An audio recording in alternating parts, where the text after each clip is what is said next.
Desha me pyet thot, fati i martesës është i caktuar nga Zoti apo varet nga ne? Të dyja bashkë është i caktuar nga Zoti, edhe ne kemi vullnetin ton të lirë. Vullneti jon i lirë nuk bie ndesh me caktimin e Zotit.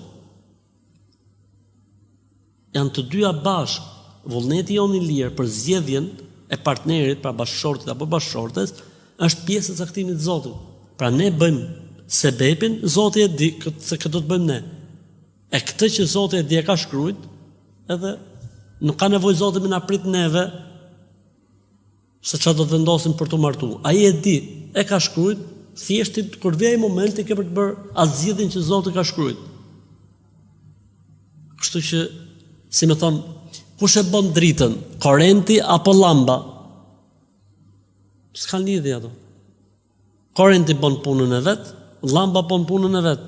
Të dyja formojnë dritën. Martesa është e caktuar, e shkruajtme, po vullneti, zgjedhja është i njeriu. Zoti e ka lënë të lirë njeriu.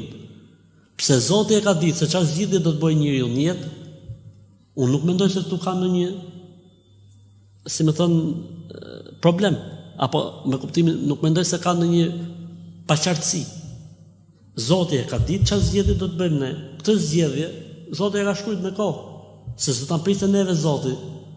Na mushet menja apo sa mushet menja. Ai e ka shkruajtur.